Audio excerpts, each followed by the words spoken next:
It's the Opperman Report. Join digital forensic investigator and PI Ed Opperman for an in-depth discussion of conspiracy theories, strategy of New World Order resistance, high-profile court cases in the news, and interviews with expert guests and authors on these topics and more. It's the Opperman Report. And now, here is investigator Ed Opperman.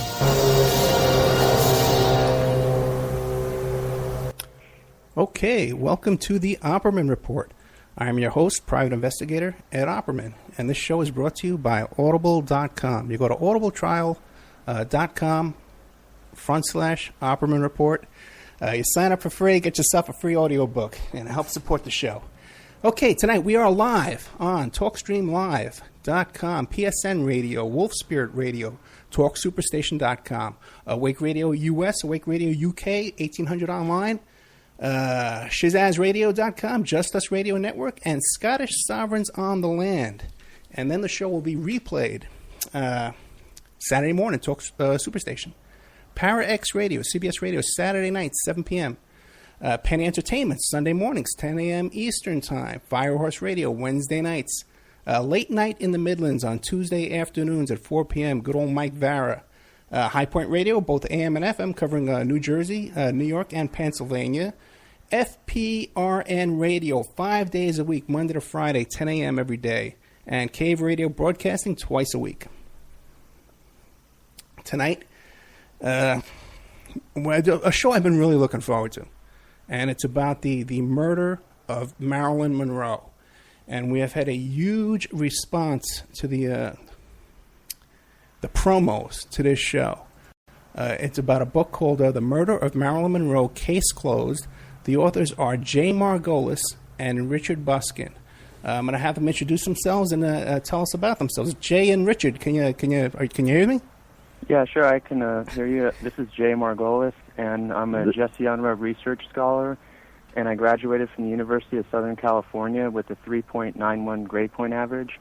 I've always had an inclination for research, and so apparently during this time I'm studying famous unsolved murders, and two of the ones I focused on in this book were the murder of Marilyn Monroe and then a 19-page chapter on the murder of Bobby Kennedy. Very good. How about you, Richard? Okay, so Richard Buskin. I'm originally from London, England, now based in Chicago. New York Times best-selling author. I've written over 30 books, all non-fiction. A lot of them biographies, celebrity biographies, as well as autobiographies. I did do a book on Marilyn back in 2002 called Blonde Heat, the sizzling screen career of Marilyn Monroe, focused on the film career. And during the course of that project, people would always ask me about, what my theory was about how Marilyn died. And over the years, a number of people wanted to get involved with me about, to do a book about that subject. And it wasn't until Jay, basically contacted me and done this stunning research that was really, blew me away. And it was so compelling that I decided to get involved. Yeah, I've been very impressed with the research too, Jay. Because I've been trying to find a guest on this topic for various reasons.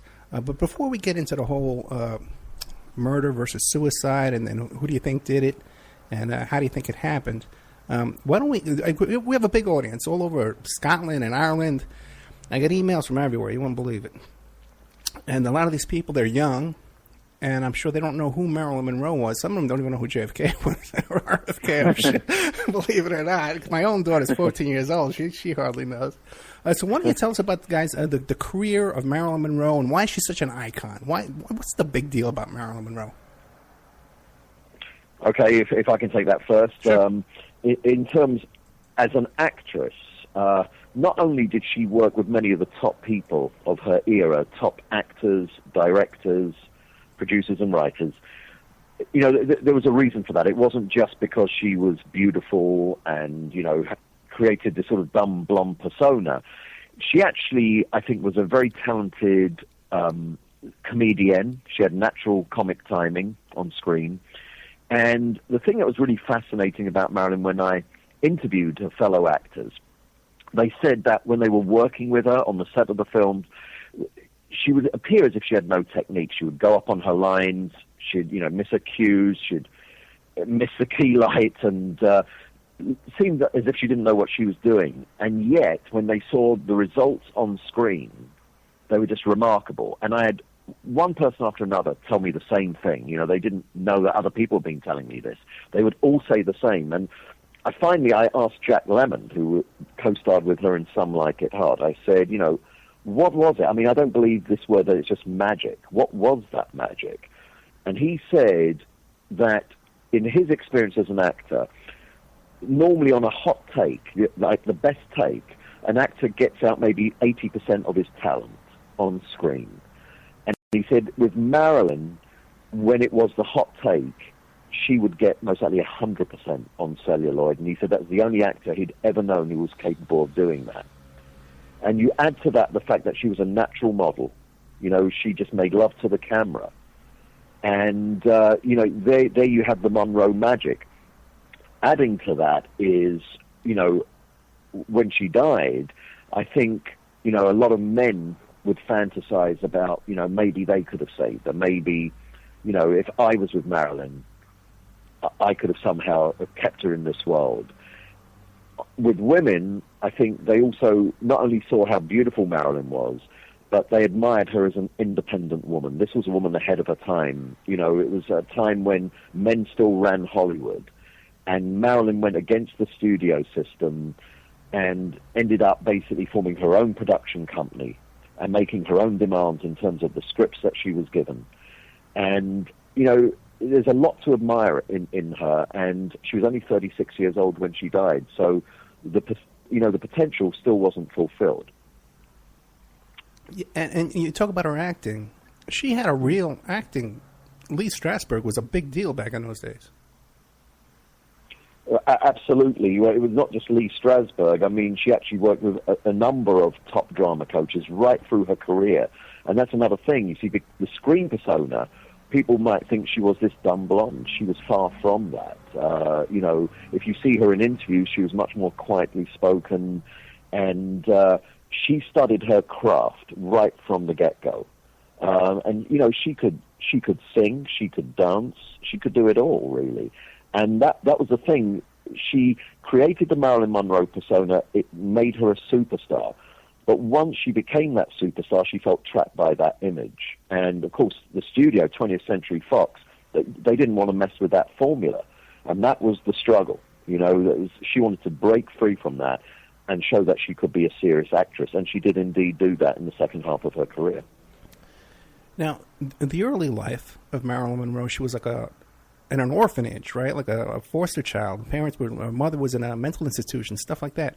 How did she get from there to being in the seat of power with the Kennedys and Sinatra and all these? Well, she Joe had DiMaggio. this best friend of her mother named Grace Goddard, and she just really hammered in her this idea that she could, be like the movie stars that she'd take her to the theaters. And so that, from a very early age, became a dream of hers, which she has discussed to Aunt Anna Lauer, who was the aunt of Grace Goddard. And there was no family involvement, with Aunt Anna, but Aunt Anna Lauer became a very strong influence in Marilyn's life. She said that Aunt Anna was the only person that she really loved because she knew that childhood dream of hers could become a reality, and nobody else was paying attention to her. People at school, until she was Marilyn was 12 or 13 years old, nobody would pay attention to her. They make fun of her. They'd call her Norma Jean, the string bean. Mm-hmm. So there was all this, all these things stopping her from realizing her dream, but she just kept pushing. And the people who realize their dreams, they keep pushing until they actually make it, and that's what she did. And she became Marilyn Monroe. I mean, also, we always hear about Marilyn's neuroses, the fact that she was late on the set and sometimes was difficult, to work with, certainly from a director standpoint. But if you consider that I can't remember the statistic. I mean, Jay may correct me on this, but I think it was something like she was in 13 foster homes by the age of 11. And so she had a really rough start, and that makes her story all the more remarkable, that's where she came from. She had a mother who was in and out of mental institutions. She, all her life, was in fear that she would follow in her footsteps. And yet, look what she made of herself. Amazing. I didn't know about the 14 foster homes. So how did she get from there to Hollywood? She actually was in Hollywood. Her mother was a film cutter at RKO Studios. Oh, okay. And so Marilyn actually grew up in that environment, and at a very early age, because she never at that time knew who her father was, and she would fantasize that Clark Gable was her dad. And, it came full circle, because the last film that she and Clark Gable actually completed was The Misfits in 1961, so they actually got to work together. Okay, that's remarkable. I didn't know that. Okay, and now then how was she able to afford it? I know she had some plastic surgery early on, too, and acting classes. And so how did she afford all of that? Well, in terms of, again, she was acting. I mean, she basically made it onto the screen the first time in 1947, and she was getting bit parts. She had 2 6-month contracts with 20th Century Fox in 47 and 48, then didn't get renewed, and was working, for other studios, doing some stuff for Columbia and MGM, bit parts. So she was a struggling actress. But early on, she did make some high-powered contacts. One of them was Johnny Hyde, who was a kind of Hollywood super agent, and another one was Joseph Schenck, who was the president of 20th Century Fox. So she had some, major players backing her, and it was actually through Johnny Hyde that she eventually got the contract with Fox and started earning decent money, and it was with that money that she could afford to pay for the plastic surgery. Gotcha. Okay. I also wanted to add that Marilyn eventually realized that Charles Stanley Gifford, who was one of the cutters working with her mother, was actually her father. And, his minister, Donald Lydon, before his death, said that, yes, Charles Stanley Gifford said, I was the, father of Marilyn Monroe. And so that became a really big deal, because there's confirmation to his own minister before he dies. And Jay, I'm going to ask you, did she not try and get in touch with Stanley Gifford? Oh, she did. And in fact, there was a situation where he says, I have a family now, and this could really, make my wife feel bad, my current wife. And so he didn't really want to, touch it with a 10-foot pole at that time, because he didn't want to supposedly bring shame on his family. But there was an opportunity where he actually called her later in her career, about a year before her own death, and he wanted to get in touch, and then she just said, talk to my lawyer. You know what, guys? That's not unusual. I do a lot of locates, adoption, relocations, reunifications, or kids who want to find their long-lost father, their long-lost mother. And usually with women, they'll find their father, their long-lost relative, and they'll meet with them once, and that's it. And men will find them, and never contact them. Wow. Yes, Marilyn made a couple tries. Jim Doherty, her first husband, said that in his presence she made a phone call to Hemet, because, her father had a dairy farm over in Hemet. And so, at that time he was not receptive at all. And, he could see that she was really broken up about that. And her drama coach, Natasha Lytess, can also attest to a time when they actually drove all the way out to Palm Springs. And then she made a call, and then he just, was not receptive to her at that time. It's very sad. Yeah, and this is great detailed information. A lot of stuff I've never heard before. This is excellent. Now, I love details, Now, okay, so now she becomes this huge star, right? And she hooks up with guys like Joe DiMaggio. She marries Joe DiMaggio, one of the some people still say biggest baseball player of all time. Yeah, I ran into him once at one of the Tyson fights in the 80s, and he's larger than life, even in his 70s, Yeah. So Now, before were there some suicide attempts before her big stardom? Yes, Natasha Lytess, when after she got dropped from Columbia after Ladies of the Chorus, which was in 1948. Right, 1948, and Natasha Lytess found her with a bunch of Nebutol pills in her mouth and said, "What have you done?" And Marilyn is just like, "Well, I can't go on if I can't act," and so she felt very dejected after that rejection by Columbia.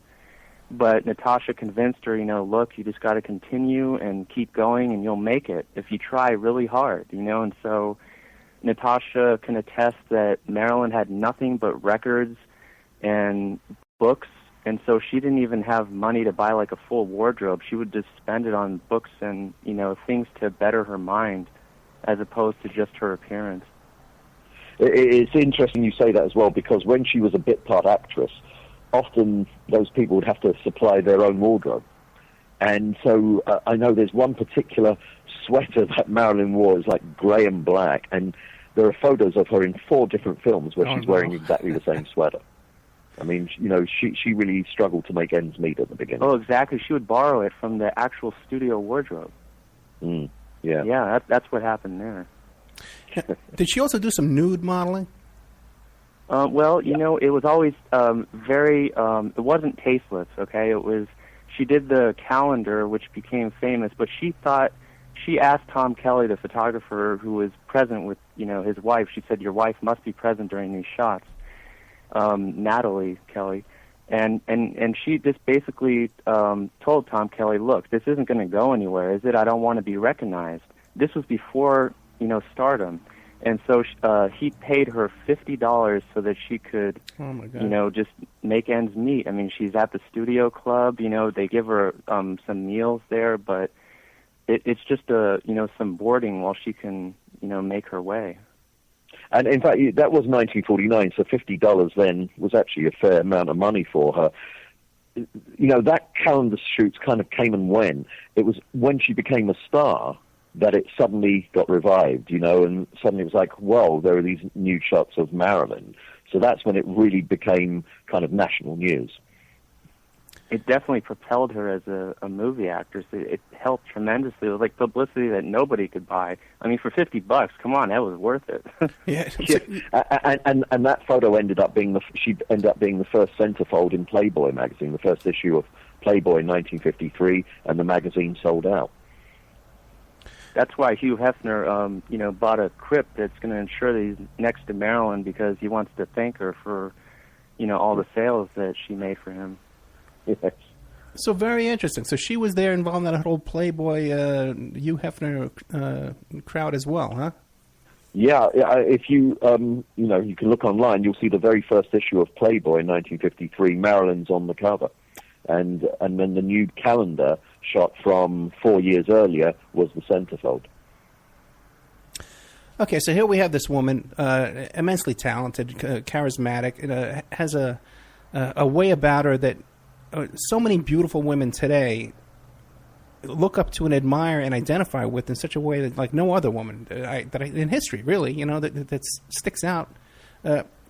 Let's hear about what then began the downfall.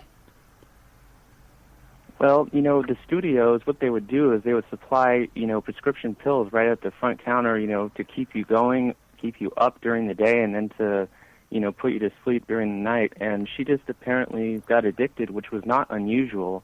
You see, in today's culture, they try to make it seem like, oh, she's a drug addict, but you have to put it in the context of its time.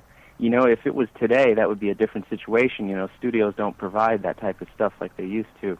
And so now, they did that earlier on. MGM did that earlier on with Judy Garland. Same thing, that she overworking her, and to keep her going, they put her on amphetamines, and she became hooked. It became a lifelong habit. Yeah, and she was a child when they started her on that stuff. Absolutely, yeah. So and you even look at Elvis Presley. Yeah. Where did his drug habit start? In the army, in the U.S. Army, and when he did his national service for 2 years, and there were night maneuvers, they would give them uppers, and that started his drug habit. So Marilyn, as Jay said, the same kind of thing, got hooked on them early on, and And then later on in life, she would be, washing down the sleeping pills with glasses of Dom Perignon champagne. She would even prick open the pill in order to make it, work faster. Oh, really? Yeah, that's bad. Yeah. Okay, so then then she starts getting hooked up like with the Kennedys and Sinatra and those guys, and Peter That Lawford. Is true. According to Marilyn's hairstylist, Sidney Guleroff, who knew her since the Asphalt Jungle in 1950, Sidney said that Marilyn told Sidney on the last day of her life, she stated to Sidney that she was having an affair with JFK, and then she had an affair with Bobby Kennedy, and then everything had gone wrong. And so, she's crying because she says that Bobby Kennedy and Peter Lawford just left her house, and this was the last day of her life, about 2 p.m., and they, went empty-handed without her red diary, and where she documented her affairs with Bobby Kennedy and Jack Kennedy. So you can imagine that Bobby wants to get rid of that diary. And so that's why he's in Los Angeles on a secret trip, pretending like he never left John Bates's ranch in San Francisco over in Gilroy. Now, the whole thing is that, there's a lot of people who doubt that there's an affair with Bobby Kennedy, but I absolutely trust Sidney Guleroff. He would never lie, and that is something that is very strong. Just like Ralph Roberts, who was her masseur, said there was an affair with Jack Kennedy. He said there was a time, March 24th to March 26th, at Bing Crosby's house in Palm Springs, JFK and Marilyn had a tryst, and Ralph Roberts, her masseur and best friend, said, yes, that absolutely happened. And Ralph said that Marilyn called him and said, hey, I need some advice on some back muscles because my friend here needs some advice. And so then Marilyn put JFK on the phone with Ralph Roberts, her best friend and masseur, and said, here, talk to my friend and give him some advice. And so Ralph Roberts started to hear that famous Bostonian accent, and he was a little startled, but he, finished the conversation, which was about a few more minutes, and he hung up. But I think Marilyn just wanted to let him know that there was something there, and she later told him about it. And that account has never been doubted by any Marilyn biographer. There have also been some people who allege that the affair with Jack Kennedy started long before he was president. There was one time in the early 50s when he was hospitalized with his back problem, and someone who visited him said there was a photo of Marilyn on his bedside table in his hospital room. So, there's every chance that she was around the Kennedys for much longer than people realize. Exactly. In fact, there's Arthur James, who in the mid-1950s at the Malibu cottage, he actually saw Marilyn and JFK together. So it's very clear that they met years before that, and before he even became president. Very interesting. Now, but also, she was also involved with some organized crime guys as well? When you say involved, I would never suggest sexually. You must mean like, was she friends with people like Sam Giancana? Yeah. She was acquainted with Sam Giancana, but she was not sexually acquainted with him. Okay, but now also too, she was under FBI surveillance, and also they found many. Her phones and her home were wiretapped. That is correct. Okay. The FBI has been surveillancing her, ever since the mid-1950s, especially during the time of Bus Stop. And her house was surveillanced by Fred Otash. You see, he contacted Bernard Spindell, a famous expert wiretapper, and Bernard Spindell said, look, Jimmy Hoffa wants to get a derogatory profile on Bobby Kennedy, on Jack Kennedy. What could we do? And Fred Otash says, okay, I'll go to the Lawford house. I'll go to Marilyn's house. We'll bug them. And there were bugs on the phones. There were bugs in the bedrooms. And they picked up all the sounds. And Fred Otash said that they would be activated when the Kennedy boys were in town. And sure enough, it picked up, an affair with Jack Kennedy and then Bobby Kennedy. And Fred Otash said that there were more tapes made on Marilyn and Bobby making love than there were on Jack and Marilyn making love. Also, I've seen, under the Freedom of Information Act in the last few years, certain documents from the FBI files on Marilyn have been released. And I've seen some of those documents, and, there were documents from the early 60s when Marilyn was associating with people who the feds, perceived as sort of rabid communists. Right. And they were actually tracking her. I've seen these documents, and they were initialed by J. Edgar Hoover, so he was fully aware of all this. And it's kind of scary, because in these documents they're sort of saying, she was seen going into this hotel with this guy, at this time on this day, and then this time she emerged from the hotel. I saw another document where she was at a party with Bobby Kennedy, and this was brought to the attention of J. Edgar Hoover. And in that document it says that she was, that Bobby was overheard divulging certain state secrets about the Cuban Missile Crisis. To Marilyn, and so that they were not only disturbed about what the Attorney General of the United States was giving away, but also that what information was Marilyn Monroe carrying with her. This is just so fascinating. This woman who can come from 14 foster homes. She's being spied on by the FBI because she's hanging out with communists and alleged communists like Miller and stuff like that. The mafia was spying on her for Jimmy Hoffa. She's being told secrets by RFK about the Cuban Missile Crisis. It's just you couldn't make this up. And what I say to people, imagine if today one of the sort of superstars of the present day, let's say it was Angelina Jolie, was having an affair with the President of the United States and his brother, who's the Attorney General. It's just mind-blowing. Yeah. It's absolutely mind-blowing. It really is. It really is. But I think some of that stuff still does go on today, because when you look at the Clinton story, with Monica Lewinsky and stuff, he had some famous people were coming over there. I don't know if I want to mention their names, but I think it's pretty much out there. Mondale's daughter, was going over to visit him as well, Right. It's and so it continues. It continues, yeah. But JFK, too, he had some kind of stuff going on with interns at the White House, didn't he? Oh, definitely. A 19-year-old intern, Mimi Alford, that's been written into a book, and I absolutely believe it's credible. Yeah, so just amazing. Yeah, I mean, he Angie Dickinson, the actress, she was a regular visitor to the White House. JFK wasn't subtle about this stuff. It's just that in those days, the press basically wouldn't, reveal all of this. A lot of people just kept quiet. They thought it was in the best interests of the country not to divulge this in the newspapers and on TV and radio. Also, it was the pre-internet era. Right. Now I don't think you could contain that information. But back then, they kept it quiet. I'm not so sure if JFK had lived and, seen that second term in the White House, maybe some of this would have come to light. But he basically got away with it during his lifetime. That is very true. In fact, I interviewed Jane Mansfield's press secretary, Raymond Straight, and he was her press secretary for the last 10 years of her life. And he said that Peter Lawford showed him a tape, an actual bugging tape, of the president making love with Jane Mansfield. And so he knew that Peter Lawford had a bunch of these audio tapes of his own collection capturing, trysts with his brother-in-law, JFK, and also Bobby, with famous superstars like Jane Mansfield.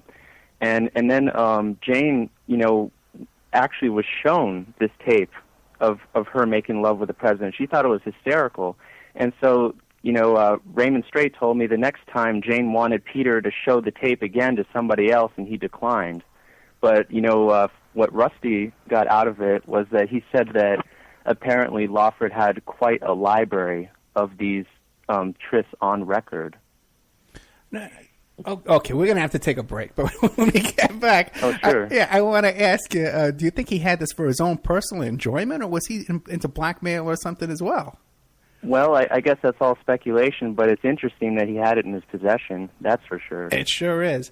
Oh, my God. Okay, we are here with Jay Margolis and Richard Buskin. They're the co-authors of Murder of Marilyn Monroe, Case Closed. Got a link to the book. If you go to the Opperman Report blog, There's a link there. You can pick it up on Amazon and just leaf through it. Just the fascinating. And there's also, too, a connection to the RFK murder and Sirhan and all that kind of stuff, the polka-dot dress woman. So let's see where all this is going to go. This is just fascinating information, just unbelievable when you think about it. We'll be right back after these messages, more with Jay Margolis and Richard Buskin. And now a word from our sponsors.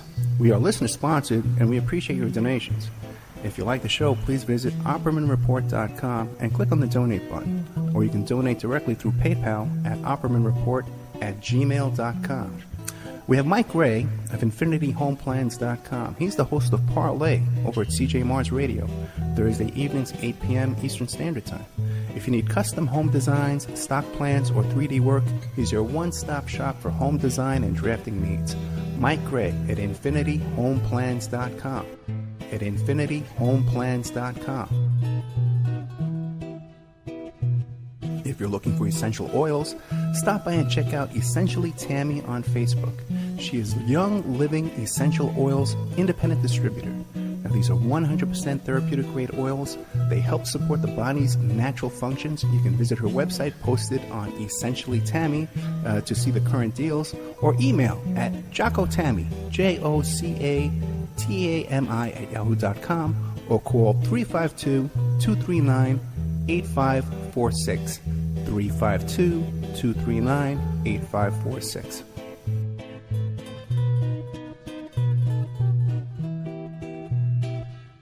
Hey, if you need a private investigator, go to my website, emailrevealer.com.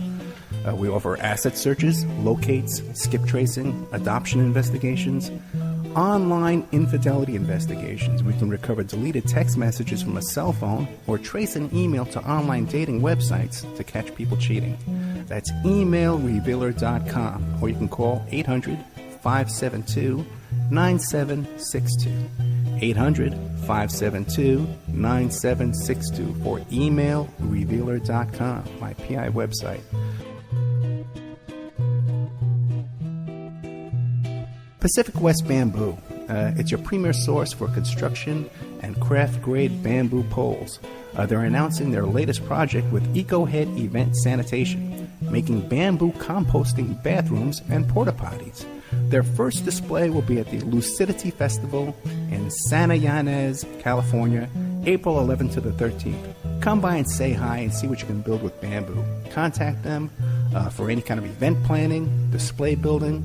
If you need construction grade or craft grade bamboo products, call Amanda at 503-839-8126, 503-839-8126, or visit PacificWestBamboo.com, their brand new website. We're also sponsored by the New World Mexican Women. This is a rural Mexican craft women's cooperative. They are traditional makers of fine handcrafted, authentic jewelry. They use beautiful stone mosaics and Pacific blue Abilene inlay. They have a wonderful book of love letters written to their men in the United States, begging them to return to their families in Mexico. But they've written a new book, and it's it's about a young girl that falls in love with a rodeo bull rider and runs off with him without telling her family. It's a beautiful love story called Azucena Part 1, Azucena to the Rodeo.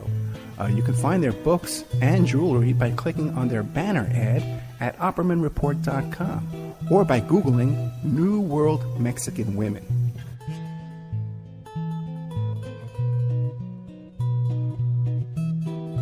You can also promote your business or website right here and have your ad played all over the world 7 days a week by emailing OppermanReport@gmail.com or calling 800-572-9762.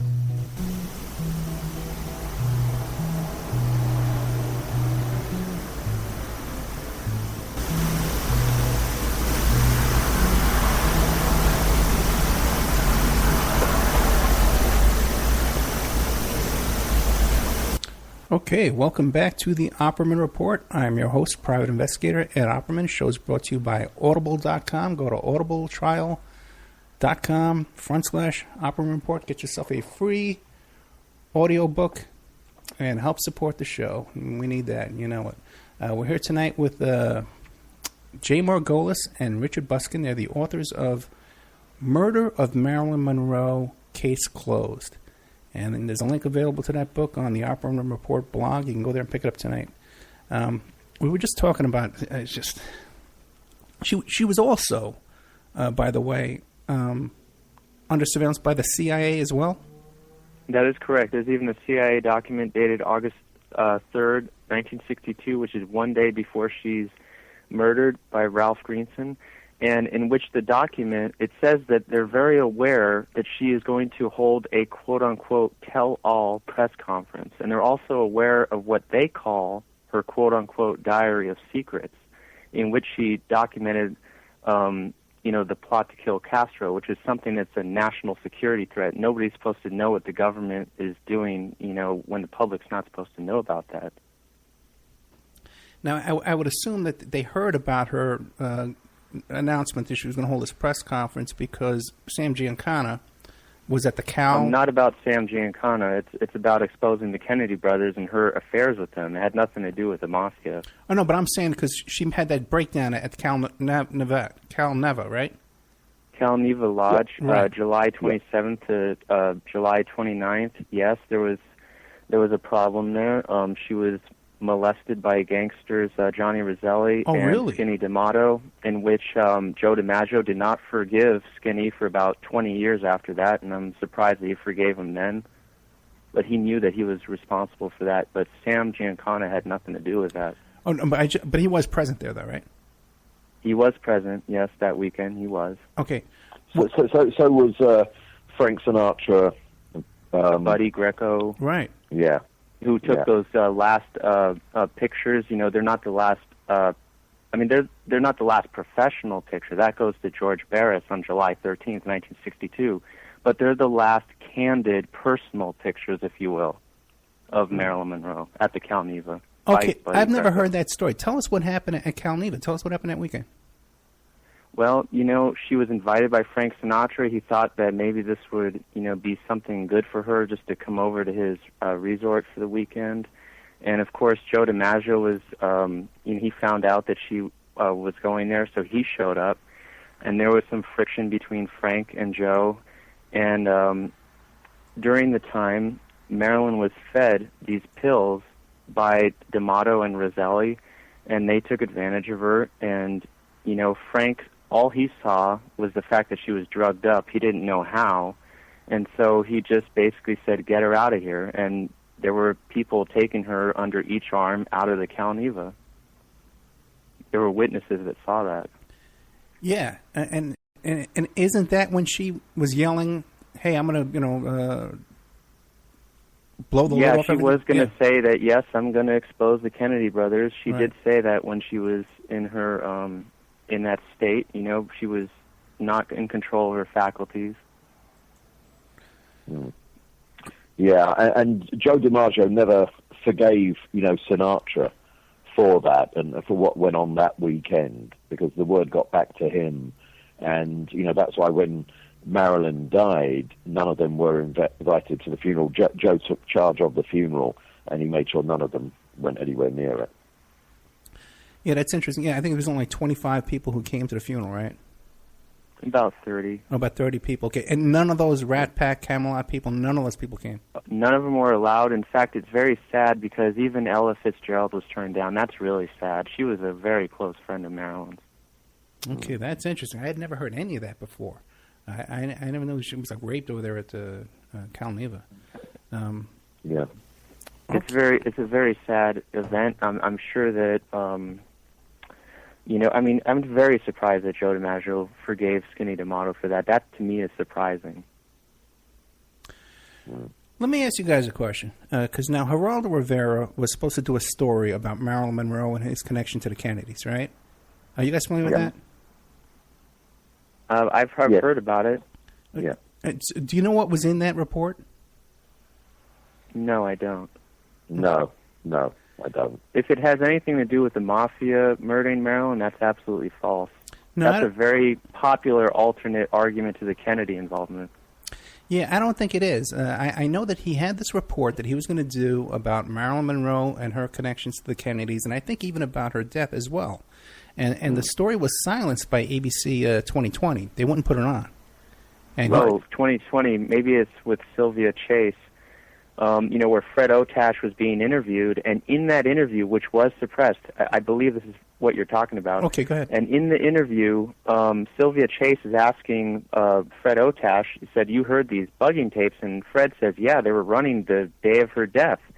And so he says, "Well, what is Fred Otash saying about it?" And so Fred Otash said that he heard Bobby Kennedy have a violent argument with Marilyn Monroe, and because he had allegedly promised to leave Ethel and marry her.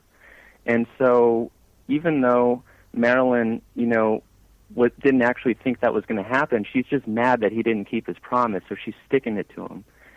And so this happened just before she's murdered. I mean, just literally less than a couple hours before she's murdered, they're having this argument, and it's just unbelievable. This is during the nighttime, and Robert Kennedy is present with these two police officers, Archie Case and James Ahern. And Fred Otash said in his notes that during that evening, when he's present with these two cops, Marilyn is just screaming and screaming at Bobby and saying, "You promised to marry me," and everything. And so at this time, Bobby's very worried about all the noise she's causing to the neighbors. So the two cops, they strong-arm Marilyn, and they throw her on the bed, and Bobby puts a pillow over her face to keep her quiet. This is approximately just before 10 o'clock on the last evening of her life. And so Bobby's overheard on wiretap saying, "Give her something to calm her down." And so at this time, Archie Case and James Ahern, they take a needle out of their medical bag, and they give her Nebutol injections into the jugular vein in her neck and behind both knees. In fact, one of those two cops gave her an injection into the left armpit earlier in the afternoon. And this is documented in our book. And so what they're trying to do is they're just trying to make her not be so hysterical. And when that didn't work, Bobby told them to give her a drug-laced enema full of 17 chlorohydrates, broken down pills, and 13 to 19 Nebutols. Now, this did not kill her. It just knocked her out. She was unconscious.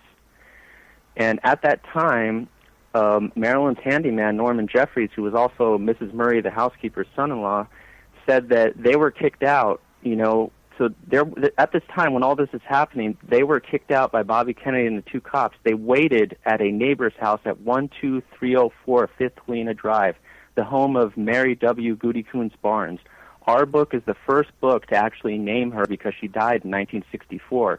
She did not identify herself to the first officer at the scene, Sergeant Jack Clemens, but she did tell him, she said, quote, "I've seen Bobby Kennedy go in that house a dozen times. That definitely was him. I don't know who the other two men were," end quote. And so we know it's Mrs. Barnes because the psychiatrist's daughter, Ralph Greenson's daughter, Joan Greenson, said in her sealed-off manuscript until January 1st, 2039, it's sealed by the Greenson family from the public, but we had access to it.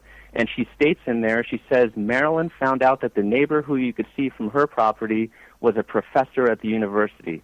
That was the clue that led us to Professor Ralph Mosser Barnes, and his wife was Mary W. Goody Coons Barnes. Okay, how did she? What was her cause of death? Goody Two Barnes. How did she die? What did she die of? Mrs. Mary W. Goody Coons Barnes. She's the one that told Sergeant Jack Clemens. She says, "I've seen Bobby Kennedy go in that house a dozen times. That definitely was him. I don't know who the other two men were." And so this is the same observation that Norman Jeffries, the handyman, told Donald Wolfe. And he said that he saw Bobby Kennedy and two men kick him out of the house. And so Jeffries said they went to a neighbor's house. This was at Mrs. Barnes's house, who also saw the same thing that Jeffries did. And so they waited like 20 minutes while, Bobby Kennedy and these two cops are dealing with the guest cottage, trying to get the red diary. And Marilyn comes over. She puts the phone down because she's talking to Jose Bolaños, the Mexican screenwriter she took to the Golden Globe Awards in March 1962. She's on the phone about 9:45 p.m., and she says, "Hold on a minute, I hear a noise from the guest cottage." So Bolaños told Anthony Summers that she just put down the phone but never came back on the line. And so that makes sense because when she walks over to the guest cottage, that's when Bobby subdues her. That's when she gets the Nebutol injections. And then Bobby says, well, you better, give her this enema. That knocks her out. They look for the diary some more. They never find it that night because Mrs. Murray took possession of it to protect Marilyn's personal belongings. And at that point, the men leave. So once they're gone, Jeffries and Mrs. Murray come back from Mrs. Barnes's house. They notice that the dog is barking, Maff, her Maltese Wait, but terrier. before you get too far, though, Jay. And what's happening is that they find their employer slumped over the bed. So Mrs. Murray takes the phone from Marilyn and calls an ambulance. And that's when the ambulance gets involved in this story. Yeah, but before you get too far, you mentioned that Mrs. Barnes died 2 years later in '64. Right. What did she die so from? when she told this to Sergeant Jack Clemens, it was just days after Marilyn's death when Sergeant Clemens was interviewing the neighbors. And Sergeant so that Clemens was in 1962. Sergeant Clemens was the first LAPD Right. police officer on the scene. But That do is we know correct. what Mrs. Barnes died from? 2 years later? Not sure, but she was she was born in 1900, died in 1964. It makes her about 64 years old. Okay. I am not sure what she died of. Okay. Just jumped out at me. I want to hear that. Oh, boy. Okay. And the most important part of this whole thing is that an ambulance was called. There are a lot of people who say, oh, there was no ambulance. They'd have to talk to the 14 Schaefer ambulance attendants who actually remember that call. Before our book came out, there were only 8 documented attendants who remember it. We add 6 attendants to that account. Okay, so now where we are right now is Bobby Kennedy shows up with a couple of thug cops with him, his local cops, right? Yes, Archie Case and James Ahern were the first Maryland book to actually name them. Okay. And they shoot her up with some drugs. Now, these needle marks, do they show up in the autopsy? Initially, Noguchi, what he did was that days after the autopsy... Sorry, Thomas Noguchi, he was the pathologist on the case. And that's the guy that they based me, yeah. Quincy after. The TV show Quincy is based on Noguchi. Right. So what Dr. Thomas Noguchi did was that he initially notated there were needle marks under the left armpit, there were needle marks in the jugular vein, in her neck, and then behind both knees. And he never notated one in the heart because he probably figured, well, that kind of gives the whole case away because there were several rumors that Bobby Kennedy had Marilyn done away with. I spoke with Peter Lawford's best friend, Joseph Nahr, who was a TV producer. He passed away recently. But he told me something very important about what people were thinking back then. He said that Warren Beatty was going around saying that Bobby Kennedy had Marilyn killed, and that was the talk that he was hearing during that time, and he told me that on a recording. He said that there were several people in the movie industry, including Warren Beatty, who were saying, hey, it looks like Bobby Kennedy had Marilyn taken care of. This was before Warren Beatty was friends with the Kennedys. And then apparently they probably just, talked to him a little bit. But before that happened, he was really talking about that all over Hollywood, according to Joe Nahr. Now, wasn't Peter Lawford there on the scene, too, that day? Oh, yes, definitely. He was there, and in fact, when Marilyn called Sidney Guleroff, Marilyn's hairstylist, she was crying, and so he says, what happened? And Marilyn says, oh, Bobby Kennedy and Peter Lawford just left my house. And this is the last afternoon of her life. A few hours later, she's dead. And that's interesting, too, now, because wasn't she supposed to go to... She was invited to Peter Lawford's house for dinner that night. That's just a cover story. That is just, the stuff that they want you to think. So, see, the official story that the Kennedys love to promote is that Peter Lawford immediately got on the phone with Marilyn, and she says, oh, I'm too tired. I think I'm just going to stay here. And it's just baloney. That's a baloney story. Okay, because the impression I had gotten was that perhaps Peter Lawford was luring her over to his place where they could do the job there. No? No. Okay. She was in the guest cottage when she died, and that was when Bobby Kennedy was not there when she was murdered, but he was there to knock her out with that drug enema, and then he wanted to make sure that he left the house right after that, and that's what he did. And, the housekeeper and the handyman came back, saw Marilyn in distress, unconscious. They did the right thing. They called an ambulance. And at that time, Bobby Kennedy was not there. They found her in the guest house, or they found her in her bedroom? In the guest house, because she walked over to investigate the noise. She was initially in her main bedroom when Jeffries and Murray, had left the house when they were kicked out by Bobby and the two men. Gotcha. But, then Marilyn herself walked over to the guest cottage because she was investigating that noise. Gotcha. And that's when she ran into Bobby Kennedy, and they subdued her, and they made her unconscious. Okay, so then the housekeeper, her son, return. They find their... The son-in-law returns, and so they call Schaefer Ambulance.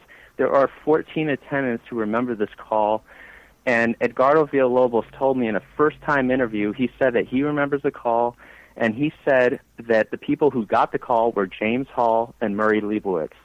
And those were the two attendants, he said, responded because Edgardo Villalobos says, that he got the first call, but he was too far away. He and his partner, Larry Telling, they couldn't have gone to Marilyn's house from Beverly and Western to Brentwood. If they had gone 100 miles an hour, they'd never make it. And so, Edgardo Villalobos said, James Hall and Murray Leibowitz, they were in Santa Monica, and they were right around the corner. They were able to respond very quickly. And so this is where the story takes off, is that the attendants, they arrive, Hall and Leibowitz, they arrive at Marilyn's house. They see that she's, in distress. They were led into the guest bedroom by Pat Newcomb, her publicist, who claims that she wasn't even on the scene at this time. Hall says that Pat Newcomb was screaming, she's dead, in there, I think she's dead. And James Hall is trying to figure out what happened so he can respond the best way he can. He says, what's wrong with her? And Pat Newcomb says, I think she took some pills. And so, James Hall smells her mouth. He notices there's no odor repair. There's no odor of drugs. That means that the chloral hydrate did not orally enter her system. And it couldn't have been injected because then she'd be dead before the ambulance got there. The only way it could have gotten in there was the drug enema, which, Kennedy and the two cops gave her. And so, let me stop you there, he Jay. thought it was really strange that here's a woman who's a purported overdose. There's no smell of the drugs near her mouth. Jay, but if you administer an enema, there's fecal matter that comes out. There's stains on the mattress. There's stains on the pillow, on the sheets. Exactly, and that's why Sergeant Clemens said that that Mrs. Murray was washing the sheets. In fact, James Hall said that all the sheets were removed when he got there. He said that there was no sheet, there was no blanket, so presumably it had been removed because it was all soiled. And so before what happened was that she was leaning downwards, face down. Marilyn was face down when Murray and Norman Jeffries found her. But when James Hall and Murray Leibowitz got there, she was face up. So somebody moved her from face down to face up between the time that Mrs. Murray called the ambulance and the time that the ambulance actually showed up. And there was a reason for having her face down and face up, right, Jay? Yes, definitely. But, that actually is more relevant to after her death because they faced her down in order to make the post-mortem lividity, go to the front of her body. In fact, Noguchi, in his own official autopsy report, he notices there's lividity in her face and also in her chest, which would disguise a needle mark in her chest by Ralph Greenson. And see, this is where the ambulance attendants are trying to help her, but they're interrupted. They say that they could safely take her to the hospital, but all of a sudden, this guy in a business suit says, I'm her doctor. And he says, give her positive pressure. So James Hall says, well, you never, go against a medical doctor. You could lose your license. And so he says, okay, I'll take off the resuscitator. He takes it off, which was doing its job. And then Greenson pulls a hypodermic syringe with a long heart needle, about a foot long, and fills it with a brownish fluid, which is not adrenaline, by the way. And he says, I got to put this between the blank and blank ribs. And then he just very roughly injects it into her chest, and then it kind of goes at a strange angle. So James Hall says that Greenson just kind of leaned on it and just forced it right into her heart. And at this point, about a minute later, she expires. There was a sound of like cracking ribs and everything. It was they were treating her like a piece of meat. Well, let me ask you this. It was very brutal. Explain, who is Greenson and how did he wind up on the scene? Who called this doctor to show up? Okay, Mrs. Murray called Greenson because Norman Jeffries said that Mrs. Murray first called an ambulance, Then she called Greenson, who said he was nearby and he'd be right over. And then Greenson says, call Engelberg. But, here's the thing. Greenson, sorry. I know, so one second. Greenson is a psychiatrist to Marilyn Monroe, and he's been treating her. But here's how he gets into the whole picture. His motive is, number one, he's sick and tired of treating her 6 to 7 times a week, all hours of the day. And the thing that put him over the top was that it wasn't really known that he was having an affair with Marilyn. And so Bobby Kennedy found out that, Greenson's having this affair with Marilyn. He calls up the doctor on the last day of her life, according to Peter Lawford, and Peter Lawford says that Bobby lied to Greenson and tricked him into thinking that not only would she go public on Monday morning at this press conference with Bobby and Jack, but Bobby said, she's going to go public with you too, Greenson. And so that frightened him. His whole psychoanalytic career that is absolutely burgeoning, it's going to go to nothing, over this whole thing. And so he decides that, being an egomaniac that he is, Greenson says, well, why shouldn't I do it? And so he's convinced to do it. That puts him right over the top, that his affair could be exposed. But the whole thing is that Marilyn only intended on exposing Bobby and Jack, not Greenson. So Bobby used Greenson to get rid of Marilyn. And Greenson, it's as simple as that. Greenson is not even a medical doctor. He's a psychiatrist. That's correct, and that's why he hired Dr. Engelberg, Hyman Engelberg, who was her medical physician. And so, but the whole thing is that his whole career is on the line. And the most important thing about this whole case is the fact that, this was reported in the district attorney's report in 1982, and they say that Hall alleges that he saw somebody who identified himself as her doctor had injected her right in the heart. And so now the case is, do we prove this or we disprove it? And it is absolutely proven to be true, because Hall knew things that nobody else knew. Not only that, but Murray Leibowitz, Hall's partner, told Donald Wolfe in 1993 that yes, Hall is telling the truth about Greenson and the heart needle, and yes, she died in the guest cottage, and yes, I went with him. I interviewed Murray Leibowitz's widow, who's like 98 years old, and she said yes. When we saw it on television, she said that her husband had told her that Hall did go with her husband. So there are a lot of people that try to say that James Hall never went there, and they also try to say that he was paid for his story when he first gave it. That is not true. I heard a recording on the district attorney's office in August 1982, which was months before he ever went to any newspaper, and he told the same exact account about someone identifying as her doctor and just injecting it right into her heart.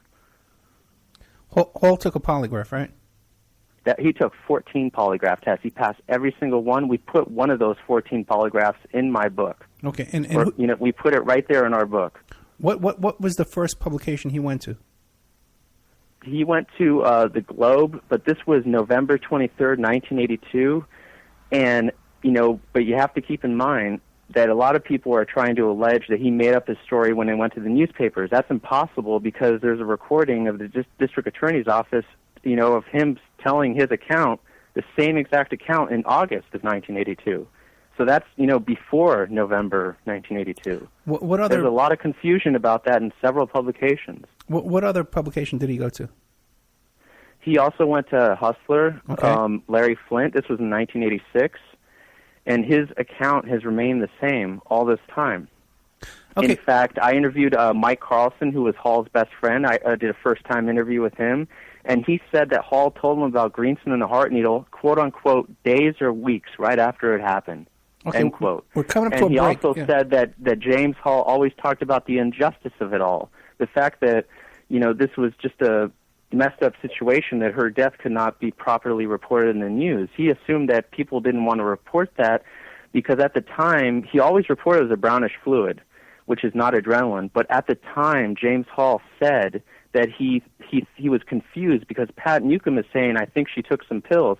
So he's being led into thinking it's like an overdose by herself, and that some doctor had come in here and given her adrenaline and had failed. That's what he thought until 1982, when he finds out that the autopsy says her stomach is empty, but, she has enough drugs in her to kill 3 people. And how does that work? Because, I interviewed a medical professional, Elias Amador, and he said that you would expect to find undissolved capsules had she swallowed that many pills. Jay, I got to interrupt because we have a hard break because they play the news on Talk Superstation. But we're with Jay Margolis and Richard Buskin, the authors of Murder of Marilyn Monroe, Case Closed. We'll be right back after this. But real quick, I just want to say I've dealt with Hustler. I've dealt with Larry Flint. And they have a contract that's about 2 inches thick, and they do vet out their stories. And they do give polygraphs before they will publish a story. We'll be right back after these messages. Mm-hmm. And now a word from our sponsors. We are listener-sponsored, and we appreciate your donations. If you like the show, please visit OppermanReport.com and click on the donate button. Or you can donate directly to PayPal at OppermanReport@gmail.com. We have Mike Ray of InfinityHomePlans.com. He's the host of Parlay over at CJ Mars Radio, Thursday evenings, 8 p.m. Eastern Standard Time. If you need custom home designs, stock plans, or 3D work, he's your one-stop shop for home design and drafting needs. Mike Gray at InfinityHomePlans.com. At InfinityHomePlans.com. If you're looking for essential oils, stop by and check out Essentially Tammy on Facebook. She is Young Living Essential Oils Independent Distributor. Now, these are 100% therapeutic grade oils. They help support the body's natural functions. You can visit her website posted on Essentially Tammy to see the current deals, or email at JocoTammy, JocaTammy@yahoo.com, or call 352-239-8546. 352-239-8546.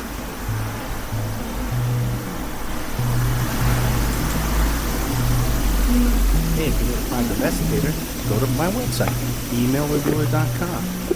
We offer asset searches, locates, skip tracing, adoption investigations, online infidelity investigations. You can recover deleted text messages from a cell phone or trace an email to online dating websites to catch people cheating. That's emailrevealer.com, or you can call 800-572-9762. 800-572-9762, or emailrevealer.com, my PI website. Pacific West Bamboo. It's your premier source for construction and craft-grade bamboo poles. They're announcing their latest project with EcoHead Event Sanitation, making bamboo composting bathrooms and porta-potties.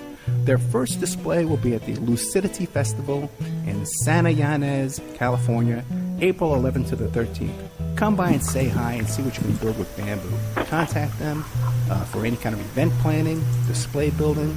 If you need construction-grade or craft-grade bamboo products, call Amanda at 503-839-8126, 503-839-8126, or visit PacificWestBamboo.com, their brand new website. We're also sponsored by the New World Mexican Women. This is a rural Mexican craft women's cooperative. They are traditional makers of fine handcrafted, authentic jewelry. They use beautiful stone mosaics and Pacific blue Abilene inlay. They have a wonderful book of love letters written to their men in the United States, begging them to return to their families in Mexico. But they've written a new book, and it's called, it's about a young girl that falls in love with a rodeo bull rider and runs off with him without telling her family. It's a beautiful love story called Azucena Part 1, Azucena to the Rodeo. You can find their books and jewelry by clicking on their banner ad at OppermanReport.com or by Googling New World Mexican Women.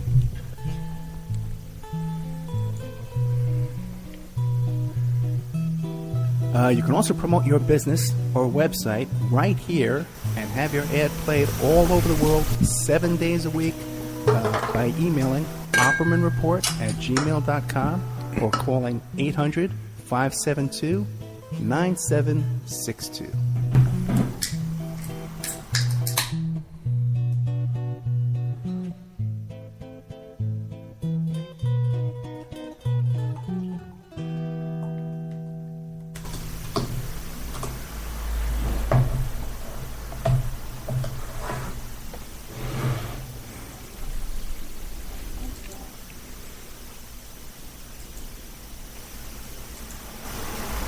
Oh, We are back. Okay, welcome back to the Opperman Report.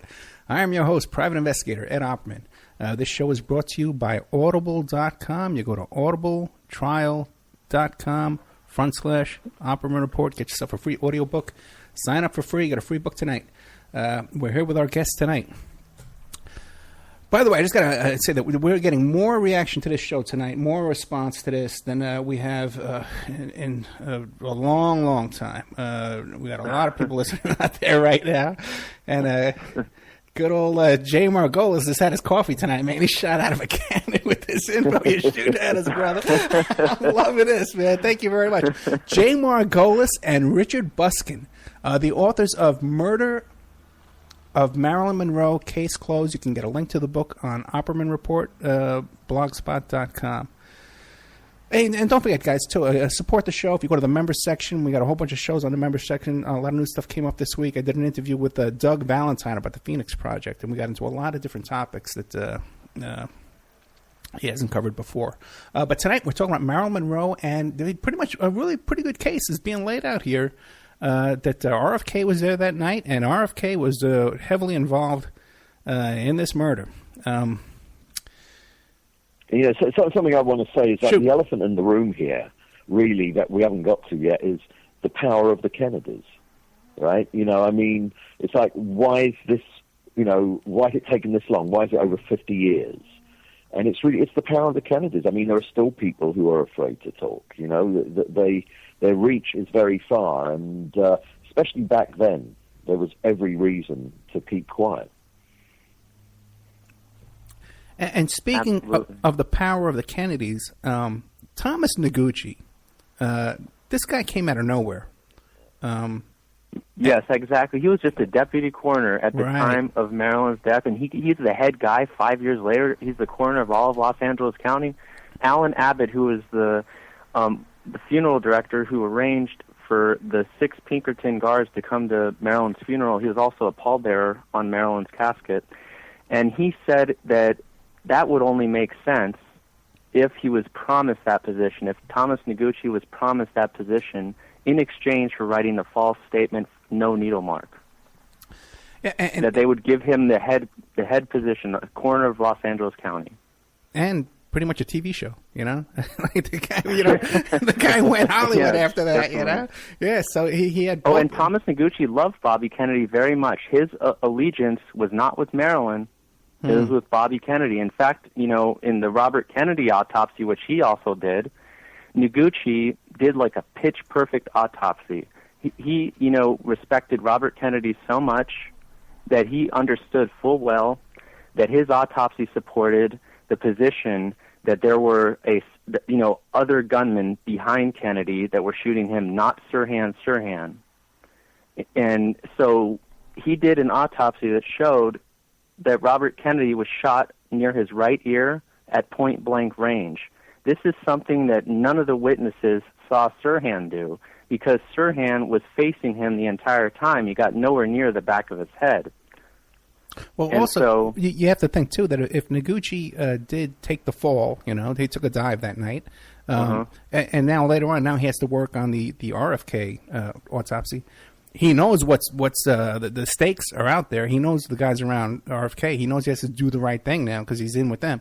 So, of course, he's going to do the right thing for them, at that point. Right. Yeah. Okay, but back to the night of the murder. Back to the night of the murder, because we had left off about this guy Hall, who took all these polygraphs, and people try and say, well, he went to the Globe, okay? But even the Globe, these guys, when they're doing stories like this, they do vet their sources. And the National Enquirer has the state, at the time, they had the same law firm, was their libel and slander law firm, that Bill Clinton had for the White House, I've dealt with them too. It's the contract's like 3 inches thick with these people, and you got to get all your ducks in a row, otherwise they don't pay you. Okay, so that night, this guy Dr. Ralph Greenson. Ralph Greenson, the psychiatrist. Right. Now, why would they? What is the do they give a reason why they would call a psychiatrist to come to the house that day to when Marilyn's unconscious? See, as I mentioned before, Bobby lied to Greenson. In fact, Peter Lawford said the following quote. He said, quote, in 1983, 1 year before he died. He said, "Marilyn has got to be silenced," Bobby told Greenson, or something to that effect. Greenson had thus been set up by Bobby to take care of Marilyn, end quote. And so, what's happening here is that Bobby's just lying to Greenson and saying that Marilyn would also expose the affair with Greenson, which is not true. Marilyn was only going to go public with Bobby and Jack. No, sure, I understand that, but what's the cover story? To answer your question, why Greenson? Okay, number one, Greenson was very heavily involved in her life. He wasn't just, the psychiatrist who she was seeing several times a week. She'd at one point moved into his home, which probably broke professional ethics. He was acting almost as her Svengali figure. A lot of people around Marilyn were kind of disturbed about his presence. When she wasn't, she was turning up late for work, on her last uncompleted film, Something's Got to Give, and, things reached a kind of crisis point there that they just couldn't continue with her either being absent or late all the time. It was Greenson who was negotiating with the studio. It wasn't her agent, it was Greenson. And so you put that together with the fact that they got the goods on Greenson. Bobby finds out that Greenson's been having an affair with Marilyn, so now they've got him on the hook. They can use him to do the dirty work. So he's a perfect guy. Oh, no, I understand. I understand he did the dirty work. And I understand that he was on the hook for RFK and blackmailed him pretty much to go do this job. But my question is, if the housekeeper called up Greenson and invited him over, there must have been a cop who somewhere along the line said to her, well, why did you call Greenson? Why didn't you call a real doctor, a medical doctor? No, because whenever there was something wrong, Mrs. Murray was always in the habit of calling Greenson. That was just standard operating procedures. Nothing suspicious about that at all. That's just something she was instructed to do in case of an emergency. Now, Greenson walked around with a medical bag with these heart needles all the time? No. That was provided by one of those two cops, Archie Case and James Ahern. And, they were all, even Sergeant Marvin Iannone comes into this whole story. You see, look, in fact, the reason Peter Lawford knows that Greenson killed her is because Hall himself asserts that as Ralph Greenson injected her in the heart, Peter Lawford and Sergeant Marvin Iannone entered the guest cottage. So there are a total of 5 eyewitnesses. There's Peter Lawford, according to James Hall, and there's Sergeant Marvin Iannone. Then there's Pat Newcomb, according to James Hall, and he said that she saw the heart needle too. And then there's Murray Leibowitz, his partner, who has since confirmed that James Hall is telling the truth to Donald Wolfe in 1993. And so you have 3 out of those 5 eyewitnesses, James Hall, Peter Lawford, Murray Leibowitz, Pat Newcomb, and Sergeant Marvin Iannone. You got 3 out of the 5 that say that Greenson did it. You got Peter Lawford, you got Murray Leibowitz, and you got James Hall. That's 60% that say that Greenson killed her as a murder. But in retrospect, what you're saying is right. It's absolutely ludicrous. You've got a psychiatrist turning up with a doctor's briefcase and pulling out this huge syringe with the heart needle already attached. I mean, as if he's walking around with that. Yeah, just on a hunch, because he runs into these things all the time. It's not like... And on top of that, there's this detective, Lynn Franklin, at 12:10 a.m., about 4 hours before Greenson officially calls the police. Peter Lawford is driving drunk. He gets pulled over on Olympic and Robertson Boulevard, which is like 7 miles from her house. Wow. And it's about 20 minutes after Greenson kills her, and you got in the back seat Bobby Kennedy. In the front seat next to Peter Lawford, you got Ralph Greenson. What is Ralph Greenson, Bobby Kennedy, and Peter Lawford all doing in the same car 20 minutes after Greenson injects her? They've been caught red-handed. Wait a second. Is there a police report of that? No, there's not, but he is a very well-decorated officer, Lynn Franklin. And he asserts that he was 40 years old when he pulled these people over. Okay. And he said that he didn't know anything about Marilyn Monroe until 4 hours later when, Greenson officially calls the police. So he didn't make the connection between Bobby Kennedy being in Marilyn's neighborhood until hours later. And he identified Greenson from the funeral footage, and he said, yes, that was the man that was next to Lawford, in the car. And Lawford just said, he's just a doctor. He's riding along with us. Okay, wait a second. That's how Lawford identified Greenson. Gotcha. This cop pulls over Peter Lawford because Peter Lawford's drunk. Big surprise there. He's hysterical because he thinks they're all going to jail. Can you imagine? Now, did the cop give him a ticket at least? No ticket. See, the cop said, well, because Bobby Kennedy was in the back seat and because he was on a first-name, basis with Peter Lawford, he called him Pete. He just gave him a warning, and because he told him, he said, well, you would have never gone to downtown Los Angeles. You're going towards downtown Los Angeles, so you would have never made it to the airport because you're going the opposite direction. And then according to Franklin, the officer, he says that Bobby Kennedy snapped at Peter Lawford and said, I told you, stupid. And so they end up turning around, and going the right way. They would have been going the wrong way if it wasn't for Franklin who pointed out the error. You've got to remember as well, when this cop pulls over the car and he sees Bobby Kennedy in the back, he's not just looking at the president's brother. He's looking at the Attorney General of the United States. No, I can pick up that gravity, okay? You don't give a ticket to him, you know? Right. Yeah. But now, and this cop just came forward on his own years later. Is he still alive now today? No. I believe he is, but I don't believe that he can speak. I think he's got some kind of thing there. Okay. But the thing is that this is just really amazing how you got all these people, 20 minutes after Greenson killed her, they got them all in the same car together. That to me is just like, it's mind blowing. That's a smoking gun, okay? But now if Lawford is drunk, yes.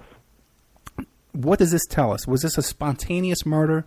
Or could it... Lawford was an unwilling participant. There were forces greater than him, like Bobby Kennedy, that could not have stopped this from happening, even though he wanted it to.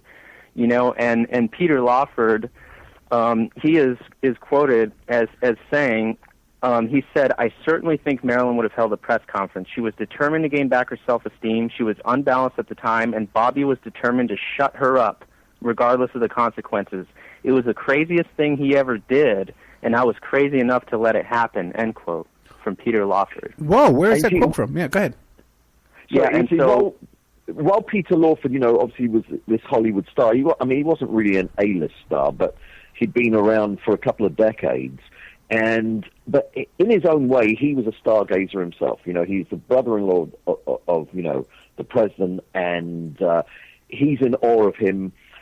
Frank Sinatra had fallen out with Peter Lawford because of how he sided, with the Kennedys when it was decided that Sinatra was bad news to have him around because of his mob ties. So Lawford, in a way, is a kind of spineless creature. That's what author Anthony Summers said back in the mid-'80s. He interviewed Lawford, and he said that himself, that he was a kind of spineless creature who would do the Kennedys' bidding. So, as Jay said, he was way overpowered by, what Bobby wanted to do. He eventually felt very bad about what happened. He realized what the Kennedys had done to Lawford himself, and he realized what they did to Marilyn. He said, I just got to tell the truth now. And a year later, he dies of, drug addiction and, alcohol addiction. It's a sad story, but I commend Peter Lawford for finally coming out and telling the truth. And his story, Lawford's account, completely corroborates the James Hall, the ambulance attendant, and Murray Leibowitz's assertion that Hall's account is true. So this quote you have of Peter Lawford, where does that come from? That comes from David Heyman's 1983 interview with Peter Lawford. You can find the quote on page 540 of his Robert Kennedy biography in 1998. Oh, my God. Wow, you would think this stinks to high heaven. Oh, definitely. Yeah. You see, nobody had all the pieces, and they didn't put it together. You see, our book is the first one to actually juxtapose the ambulance attendant James Hall's account with Peter Lawford's. Nobody ever did that before, so they never saw the connection between the two accounts. I think they absolutely corroborate each other. I think the most important thing about James Hall's account is that he said that as Greenson injected her, Peter Lawford entered the guest cottage along with Sergeant Marvin Iannone, who always worked with the Kennedys. Now, what's important about that is that, people say, how does Peter know that Greenson had thus been set up by Bobby to take care of Marilyn? James Hall says he saw it. That's how. So it completely makes sense. Yeah, it does. Yeah, but now the Kennedys, they deny that RFK was even in L.A. that day. Oh, that's very true, but there are so many eyewitnesses. There's a studio publicist, Frank Neal, saw Bobby Kennedy about 11 a.m. the last day of Marilyn's life, saw him come on the Studio 18 of 20th Century Fox lot and arrived by helicopter, and he went into a car with Peter Lawford in it.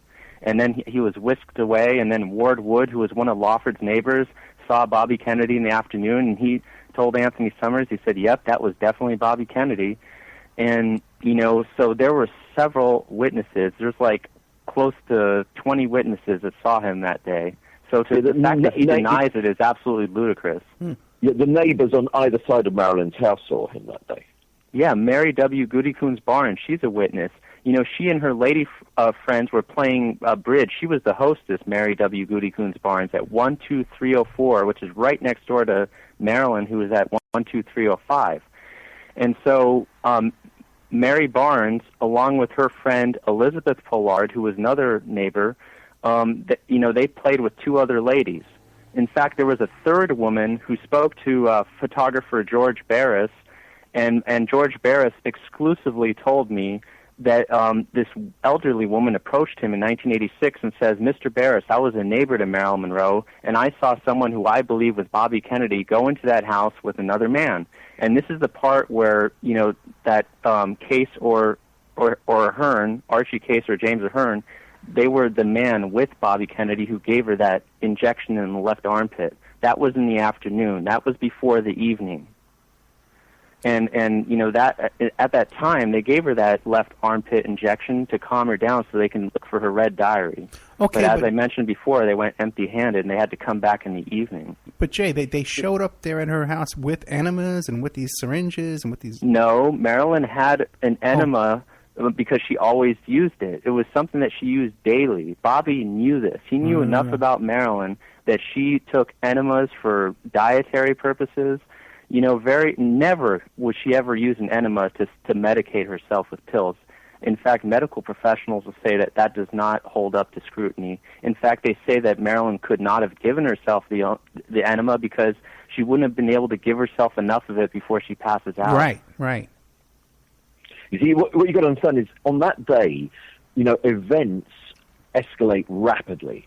Initially, Bobby goes there just to kind of tell her, the affair is off and she can't keep contacting, him, and she's already been told to stop contacting the White House, and she doesn't want to be snubbed. She doesn't like the treatment here. Right. She's not going to let the Kennedys. Exactly, and don't forget, when people say, "Oh, was there an enema?" I mean, Noguchi told Brown and Barham, biographers Peter Harry Brown and Patty Barham, Thomas Noguchi, the autopsy surgeon on Marilyn Monroe, he told Brown and Barham, he said that she may have died by an enema or a suppository. There's a lot of people in the Facebook Marilyn groups that think that, the formed stool in the autopsy report means that there was no enema.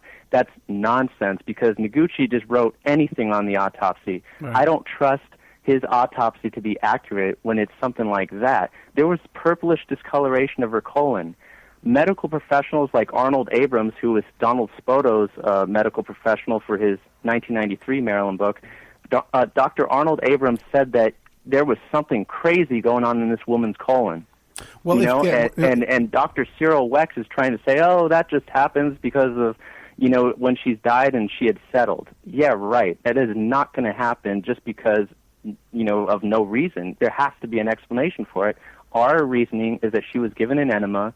In fact, check this out. Lawford's third wife, Deborah Gould, told Anthony Summers that one time when Peter was a little bit drunk, Deborah Gould said, well, how did Marilyn die? And Peter Lawford says Marilyn took her last big enema. Oh, really? That suggests that an enema was used on her.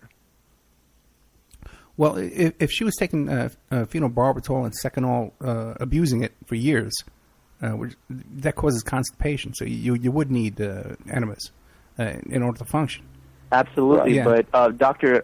John Miner said that a noxious substance such as the barbiturates could account for the purplish discoloration of the colon that he found at the autopsy. He oversaw it with Dr. Noguchi, and he believed that Marilyn was given an enema, but he, with no evidence, said that Mrs. Murray gave Marilyn the enema. There's absolutely no evidence that Mrs. Murray did anything but try to call an ambulance and help her.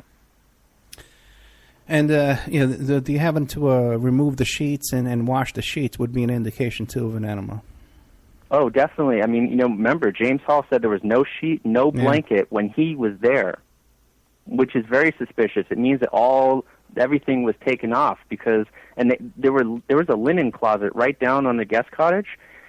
Blankets could have very easily dried her off, and she was placed face up when the ambulance men got there. So somebody moved her, wiped her off, and she was nude when the ambulance men got there. Right, she was nude, right. Which is very unusual. And that's another ludicrous thing, is that when, the cops arrive, Mrs. Murray is doing the washing. It's like, really? Her employer has just died. Right. And she's doing the washing.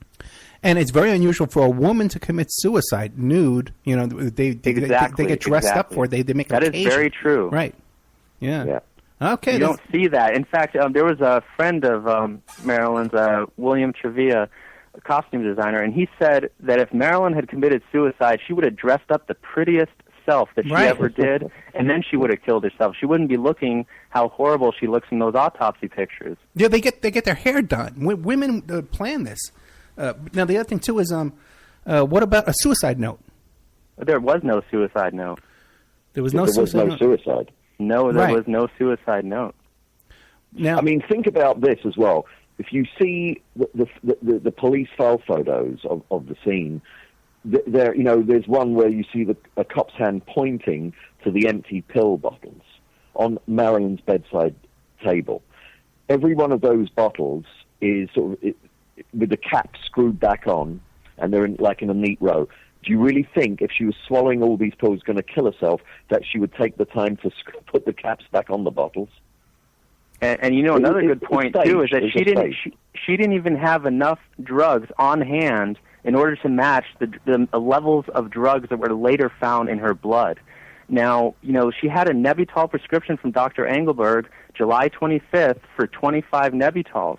And then she had a refill one day before she dies on August 3rd, 1962. Now, Ralph Roberts, her best friend, said, well, I know from Mae Reese, her secretary, that Marilyn takes about 6 Nebutols every day. Wow. Do you really think that she's going to hold on to those 50 pills from Engelberg and then take 47 of them to match the amount in her blood? That doesn't make any sense for someone who takes pills every day. Well, also, too, there's studies you can do, too, because if you're taking pills, there's a point where you can't, you pass out. You can't keep taking them if you're taking them one at a time. And you pass exactly. out. She would have passed out before she could have taken them all. Right, and also, too, if you take them all at once, then you regurgitate. You throw some back up. So and there was no indication of vomit, according to James Hall. Oh, really? That's another point I want to hammer home, is that he said there was no indication of vomit. Well, that's interesting. Okay. Back to Greenson. Mm-hmm. Dr. Ralph Greenson. He was also Frank Sinatra's psychiatrist. He was, and then Frank won an Academy Award from Here to Eternity, and he said, "Goodbye, Greenson, you're done." He felt all his insecurities were over after he won an Oscar. Well, that's interesting. So Sinatra had a psychiatrist before Here to Eternity. That is correct, and that was Greenson. Yeah. And then, afterwards, he didn't feel he needed Greenson anymore. Was there an overlap when he was seeing both Sinatra and Monroe? Not at that time. He was seeing Frank first.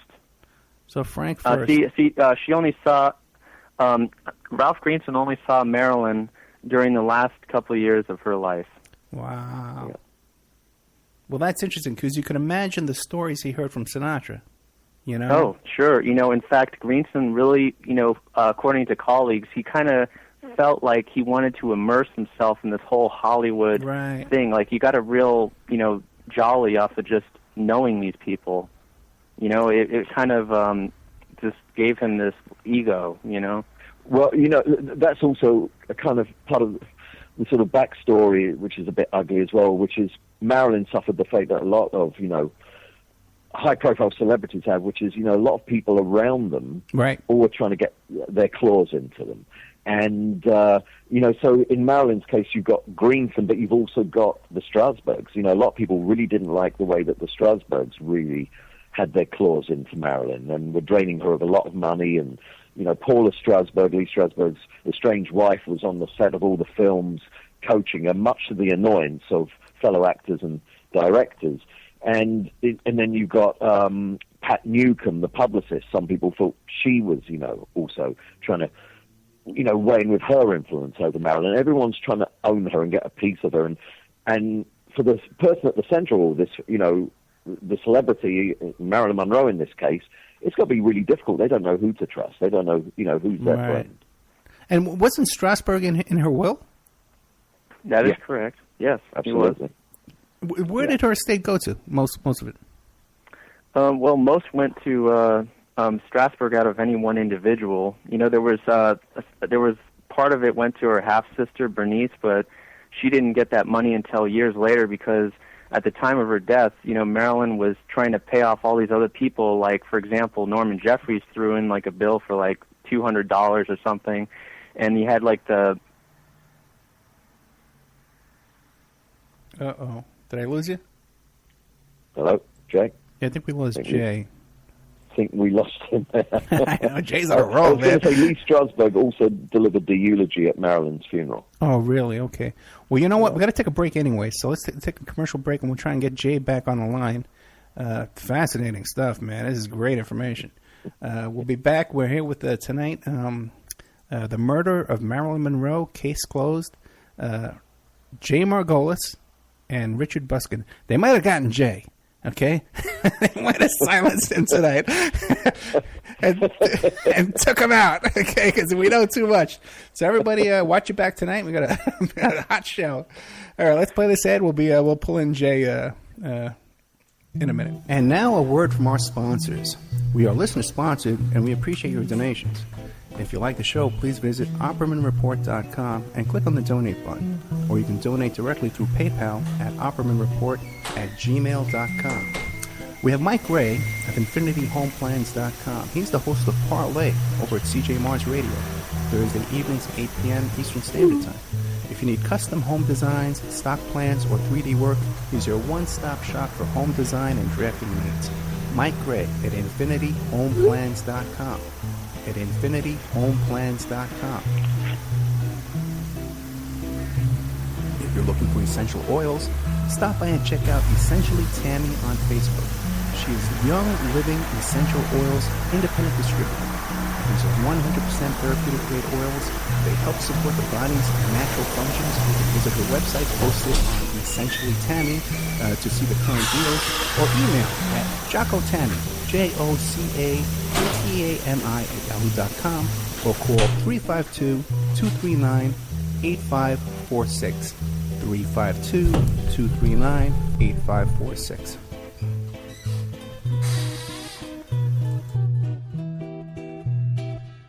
Hey, if you need a private investigator, go to my website, emailrevealer.com. We offer asset searches, locates, skip tracing, adoption investigations, online infidelity investigations. We can recover deleted text messages from a cell phone or trace an email to online dating websites to catch people cheating. That's emailrevealer.com, or you can call 800-572-9762. 800-572-9762 or Hello? email we got 1 minute. my PI website. Okay. Pacific West Bamboo. It's your premier source for construction and craft-grade bamboo poles. They're announcing their latest project with EcoHead Event Sanitation, making bamboo composting bathrooms and porta potties. Their first display will be at the Lucidity Festival in Santa Ynez, California, April 11th to the 13th. Come by and say hi and see what you can build with bamboo.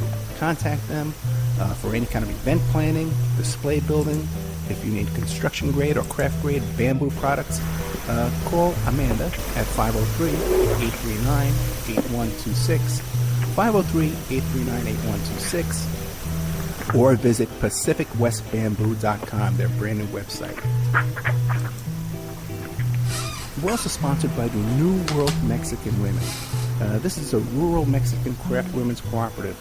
They are traditional makers of fine handcrafted, authentic jewelry. They use beautiful stone mosaics and Pacific blue Abilene inlay. They have a wonderful book of love letters written to their men in the United States, begging them to return to their families in Mexico.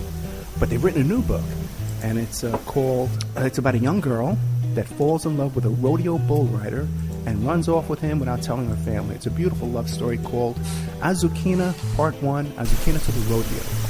You can find their books and jewelry by clicking on their banner ad at OppermanReport.com or by Googling New World Mexican Women.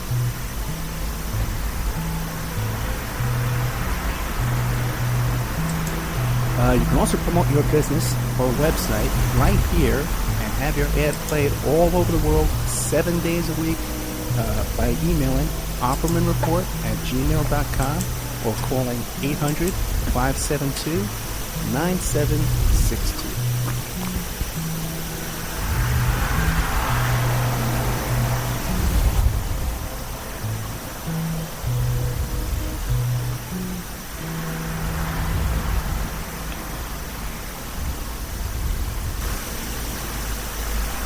Okay, welcome back to the Opperman Report. The show is brought to you by Audible.com.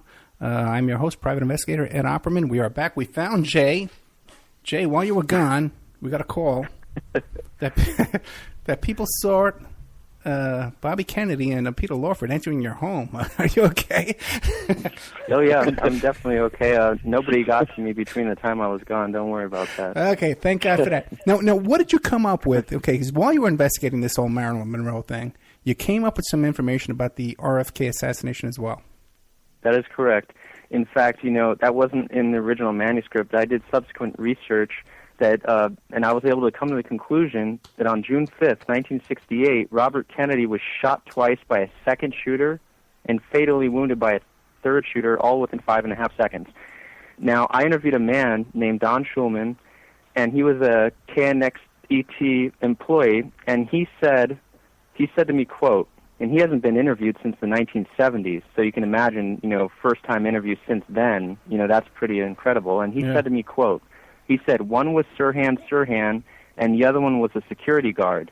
All of a sudden, Sirhan was a man who jumped out and yelled obscenities at Kennedy and shot at him while the guard next to Kennedy pulled his gun and fired. And he said, I went out, and the first person I saw was reporter Jeff Brent, who interviewed me for Continental Radio about 10 to 12 minutes after the shooting. I was interviewed by a lot of people. I saw what I saw. The security guard shot Kennedy. He disappeared for quite some time, end quote. Now, that's the second shooter. You see, the second shooter shot him twice to the right armpit, and then the third shooter, who was the medallion guy, shot him in the back of the head. I did a first-time interview with Irene Gizzi. She was a Youth for Kennedy chairman in Panorama City, and she was only 28 at the time of the shooting. She saw a 5-person group, including this man who we call the third shooter. She called him the medallion guy because he had a big flashy medallion around his neck. He was a Ku Klux Klan terrorist, and his girlfriend was a polka-dot dress girl who was also a Ku Klux Klan terrorist, Kathy Ainsworth.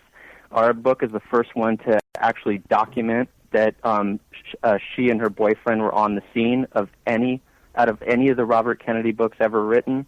Our book is the first one to actually document it with photo identifications.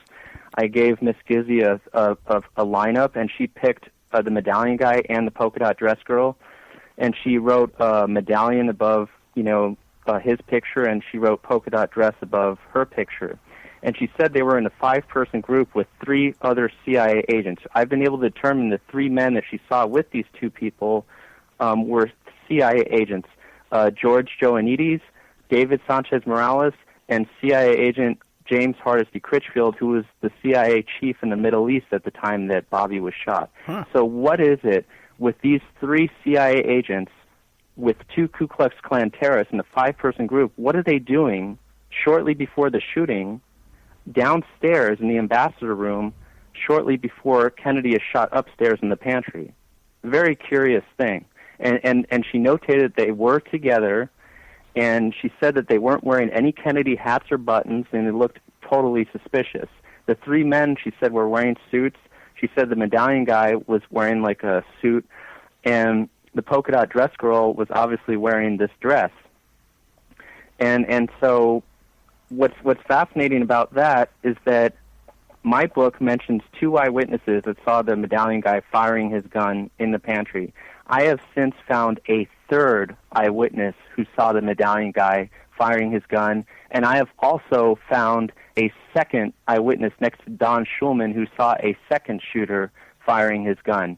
So you have a total of 5 eyewitnesses to people that are not Sirhan shooting a gun in the pantry for a total of 3 fired guns. How does that connect up to the Marilyn Monroe case, though? Well, I figured it was kind of interesting how, we did the research to determine that Bobby Kennedy had Marilyn killed, and then we go and turn around and say, well, this is how Bobby died. I definitely think it's interesting to bring it full circle. Yeah. We bring everything full circle. Because, Jay and I actually, discussed this. It was like, okay, is this just totally disconnected? And it isn't. It's the postscript. It's like, okay, here's what the person who was behind Marilyn's murder, here's what, happened to him. And I have to tell you, this book's been getting a lot of attention around the world, initially overseas. I mean, now it's really been picking up momentum in the US, but at the beginning we were getting a lot of attention from Europe and from Australia, the Far East. And while everyone was obviously fascinated with all this stuff about Marilyn, they were also picking up on this RFK story. So it actually, I think people are seeing, the connection. Jay, are you familiar with the? I thought there was a direct connection. I just assumed. But now, Jay, are you familiar with the connections with Sirhan to the Process Church of the Final Judgment? Excuse me?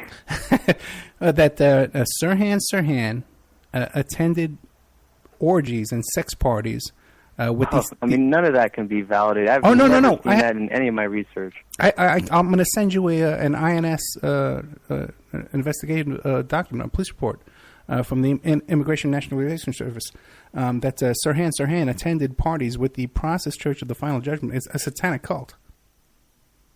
Well, I mean, he may have done a lot of things on his own free time, but with regards to the Robert Kennedy case, I've never seen any of that mentioned with regards to Bobby's death. Yeah. In fact, a lot of people try to focus on Sirhan. They try to say, he was a Manchurian candidate. And yes, this is true. But if you don't see any of that stuff in my book, it's because I wanted to focus on eyewitness testimony. I wanted to focus on the stuff that the court isn't going to say this is a sideshow. And you'll never be able to convince anybody that he was a Manchurian candidate. You see, the CIA, hypno-programmed him, and the polka-dot dress girl, Kathy Ainsworth, was his programmer. And she was the one that smiled at him to go into motion. Sirhan mentioned on the record that there was a girl who gave him coffee. That was the polka-dot dress girl. And she's the one that, made this thing happen. But here's the real clincher. People say, well, how did, the conspirators, the people that really murdered him, how did they get him into the pantry? Well, the security guard, was behind him. The ace security guard behind him admitted that he was holding on to his right elbow with his left hand. He's using his right hand for crowd control. He said he wasn't there to protect Bobby Kennedy. He was just there for crowd control. But he's literally holding on to him moments before, the guard himself pulls his gun and fires. You see, the guard's job was to stun him twice to the right armpit while the real killer, the medallion guy, ran over and went bang. And that's why the security guard said he got powder burns in his eyes. It was not from Sirhan's gun because powder burns only go to the back and sides of the gun. They don't go forward, in order to make, it be Sirhan's gun. That's why Sirhan's gun could not have produced the powder burns that the guard got in his eyes. And a lot of people are saying, well, Caesar, you're ridiculous because you just admitted that you killed Kennedy because you provided the fatal shot. That's an argument. That is wrong. He did not provide the fatal shot. It was the medallion guy who shot him in the back of the head. And so a lot of people have tried to blame it all on the security guard, but that is absolutely wrong. What our book is different is that it brings the medallion guy and the polka-dot dress girl into the game when everybody else was not really focusing on them. The fact that we can identify them now makes everything much more clear. Are any of those people alive today? The medallion guy is alive today. He's an alleged born-again Christian. He is a vice president of ministry of the C.S. Lewis Institute. And, our book was accepted into the National Press Club, which is about 7 miles from his church. So it's kind of interesting that, being about 7 miles away from his church, he definitely heard about it, I'm sure. But, we have documentation to prove that this is all true. Again, as I mentioned, I have a third eyewitness who I put under professional forensic hypnotism by someone who's a vice president of the Oregon Hypnotists, a very credible, hypnotist. And so this person who was put under hypnotism picked the medallion guy out of a 6-person photo lineup, picked the polka-dot dress girl out of a 6-person photo lineup, and so this here is something that has never been revealed before, and it's definitely going to change all the literature that comes afterwards on the Bobby Kennedy case. It's interesting, too, that the Bobby Kennedy crime scene has pretty much been destroyed. Yes. Another thing to remember is there's actually an audio recording, the Brzezinski recording. Stanislav Brzezinski was a Polish reporter who inadvertently left his recorder on, and Philip Van Prague is a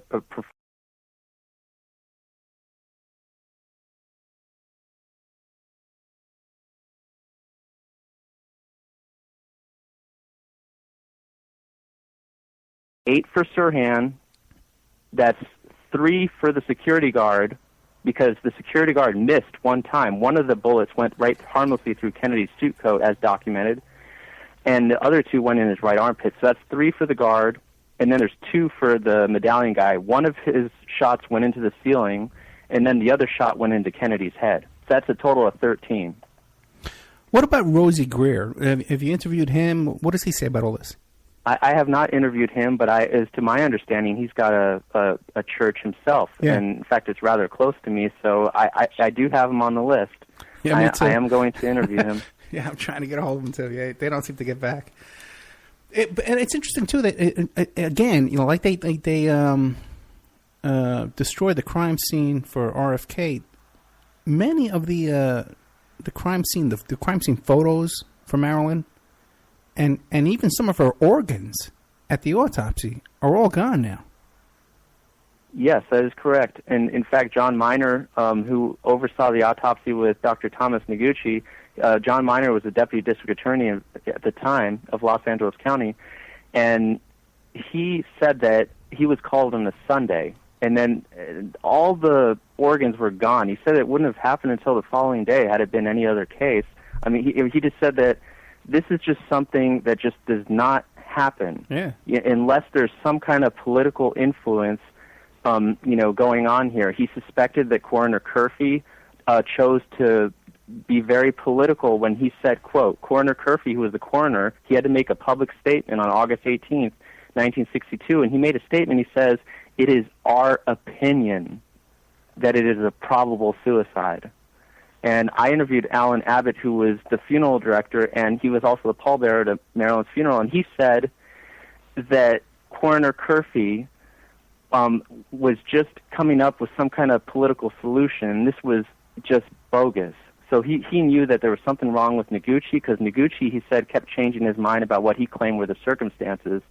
And then, Coroner Curfey comes in and he makes the statement, but he also said that the deputy coroner, Lionel Grandison, who actually saw Marilyn's diary at the coroner's office, he said that Lionel Grandison actually, was questioning that colon. He said, we don't know what she's died of. She's got this purplish discoloration of her colon. I'm not going to sign it suicide, he said.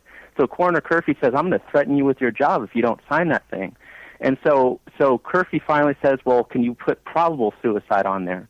And so Lionel Grandison says, fine, I could go with probable suicide, and that's how that came out. Because even Cyril Wecht, the famous pathologist, who's actually Noguchi's friend, by the way, very good friend, he said he never saw probable suicide in all the thousands of autopsies he's ever done. He said you don't see that. You see undetermined death, you see suicide, murder, or homicide, suicide, accident, undetermined, but you don't see probable suicide. Yeah, I've never heard the word probable before in an autopsy conclusion. Something else I just want to mention when you sort of said about, crime scene. Yeah. In our book, we've got 2 versions of a police file photo of Marilyn's bedroom, on the day she died, or actually the following day, August the 5th. And the one that was released, that was put out, you just sort of see this kind of, unmade bed and some of her possessions lying around the room. But the version that we got from a confidential source, which is also published in our book, shows this really large smudge on the wall. We're speculating it could be blood. We don't know for sure. It's a black and white photo, but it's obviously suspicious that they airbrushed this out of the photo that was officially released. What about autopsy photos? Have you seen autopsy photos that could show bruises on her body from being beaten up that night? Well, there was actually this photo that was face down. It's also in our book, in which there's a bruise on her upper back. But curiously enough, why didn't Dr. Thomas Noguchi actually notate that in his official autopsy? He only notated the one that is on her lower back, not on her upper back, which is clearly seen on the picture of her face down on the bed on page 30 of our book. And what's interesting about that is that, in addition, Dr. Thomas Noguchi told biographers Brown and Barham, he said that there were bruises on the arms. And so he's telling these biographers about bruises that he didn't even notate in the autopsy report. Very curious. So there's the one on the upper back, there's a bruises on the arms, which James Hall said that he was responsible for because he pulled her off the bed to get her onto a hard surface so he could work on her and try to save her life. He said that you don't care about bruises when you're thinking about this, you just got to save the patient. There is a photo that's been published before. It was in, I think it was first published in Anthony Summers' book Goddess back in 1985, where you do see Marilyn's lifeless body, and her face is sagging, but that's as a result of the work that was done on her. And there's all the blood in her face, because she was placed face down. They moved her from the guest cottage to the main bedroom, and they laid her face down so that all the blood would pool and disguise any needle marks that were in the left armpit, behind both knees, and the jugular vein in her neck, and of course the one in the heart. You see, the official autopsy noted there was lividity in the chest area, which was right around that heart. So that correlates with that. Is there anything from this investigation that's sealed? I believe that of course, there were sealed records. There was Marty George, who was a Los Angeles photographer. I interviewed a confidential source who knew Marty George, and he went every year. He'd go down to the coroner's office and take pictures of everybody. He knew about Marilyn. He was very interested because days after she died, he wanted to see if he could find out the coroner's report. So he went over there, and there was a sealed report. It was sealed, but he figured that sealed coroner's reports are not legal. So he opened it, broke the seal, and he looked at it. And Marty George saw that there were needle marks in the jugular vein in her neck, behind both knees, and he said that there was an empty stomach. And he's asking my confidential source and saying, well, what does this mean, empty stomach? And my confidential source tells Marty George it means that she couldn't have died by oral ingestion of barbiturates, because you would expect to find undissolved capsules in the stomach. And so they immediately found it very suspicious, and apparently the report has been altered several times since Marty saw it, and he didn't think to take a picture of it because he was so stunned. So what he did was he just wrapped it and put it back on the seal. But what else was interesting was that he noticed that there was actually a reel-to-reel thing that's unusual. It's not usually accompanied with autopsy reports, and so he thought that was a little bit strange, but there was also that too with the file. Okay, guys, we're down to the last 7 minutes. Okay, now you guys want to go to bed, right, and get rid of me. But the thing is, we're down to the last 7 minutes, and we're going to drop some stations, but we'll still be live on a whole bunch of stations, and there'll be a second YouTube video, too, by the way, that'll go up on YouTube and iHeart and Spreaker. Would you guys like to hang around and take some calls after the hour, or no? Like a few. Okay, great. A few, yeah. Thank you. Now, but we're going to drop a couple of big stations, okay, at the hour. So sum up and tell us anything you want people to know, and also to where they can find you, where they can find your book, your websites, anything you want to tell them. Okay, anybody can reach me at Marilyn Monroe 1962 at outlook.com. Marilyn Monroe 1962 at outlook.com. If you have any questions, and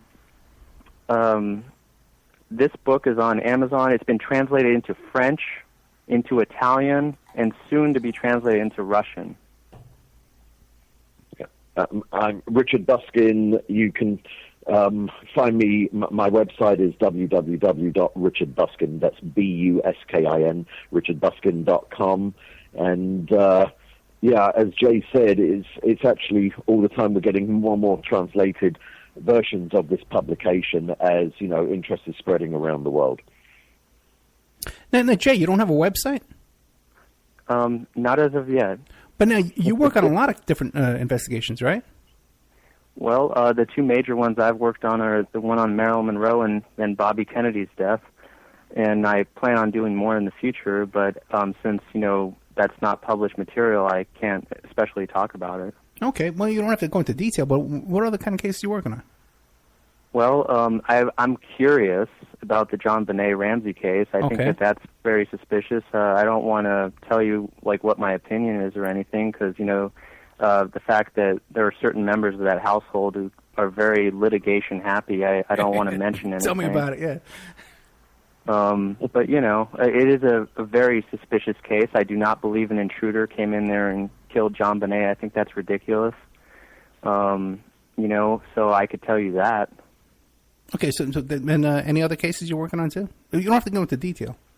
Well, I've very briefly studied the JFK case. I believe that the man who has confessed to being the Grassy Knoll shooter, his original name is James Sutton. He goes by the name James E. Files, and he's over in an Illinois State Penitentiary for shooting two Illinois State police officers in a completely unrelated charge. He has been interviewed by FBI agent Zach Shelton, and he finds him credible. He's been interviewed by a number of FBI agents, and they all find him credible. But that's just maybe like a dozen agents. It's not like all the FBI. They're going to deny it themselves. But these specific agents who decided that they want to find out what happened to Jack Kennedy, they all came together, including Zach Shelton, and they believe that James Files is the Grassy Knoll shooter.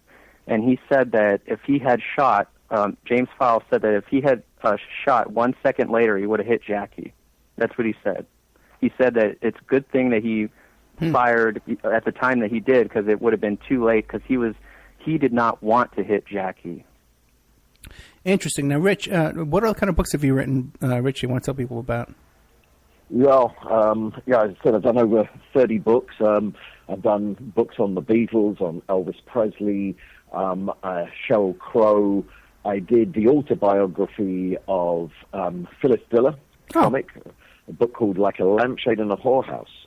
I've done books on record production. I did the autobiography of Linda and Loretta Sanchez, who are the only sisters to have served simultaneously in the Congress. Lots of stuff, basically. And working at the moment on a book with a Pakistani-American entrepreneur. It's a self-help book. Oh, very cool, very cool. Okay, we're already getting calls. We're getting a call from Ted Rubenstein, who is a former...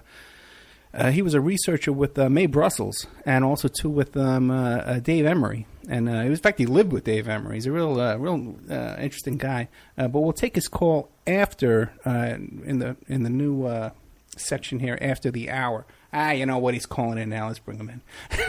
That's great. Okay. Hey, Ted, how are you, brother? I'm fine. Okay, so you're on the air with Jay Margolis and Richard Buskin. How you doing? I'm fine. Hi. Does the show end at 7 or 8? I mean, is the show go on another hour? Yeah, you're on the air live right now. We're going to do another hour, and our guests were kind enough to say they'd stay longer. I'll trick them into staying the whole time. Don't worry. Go ahead. Okay, well, I was wanted to contribute about the discussion about the RFK murder, because I'm kind of out of my depth on the Marilyn Monroe death. Hey, you know what, Ted? Let's wait till let's take a break, okay? And then we'll have a nice 5-minute break, and we'll restart. We're going to drop a PSN and Talk Superstation, but we'll still be live on all the other stations, and also on Spreaker and iHeartRadio. So our guests tonight, I want to thank these guys so much, man. Really cool guys. Oh, you're welcome. Yeah, no, Jay Margolis and Richard Buskin, really, really fascinating. You guys are like an encyclopedia of this case, and I really appreciate that. I love the details, and I really like to make a record of what happened. So we'll be taking a little 5-minute break here. And next week, who do we have coming? Oh, next week I got the FBI agent who investigated the anthrax investigation, and he's now suing the FBI because he thinks that the whole investigation was a big sham and a big hoax. His name is Lambert. Really, you guys are going to love this show. Okay, this is a historic show we have coming on. Yeah. Hey, Jay, man, you got to listen to the show, Jay. You'll like it. Okay, trust me. Okay, but listen, we're going to take a break. I love it already. Thank you, brother. We're going to take a break, and we'll be right back after these messages with more of Jay Margolis, Rich Buskin, and our good friend Ted Rubenstein. Rubenstein? Okay. Stein. Rubenstein. We'll be right back after this.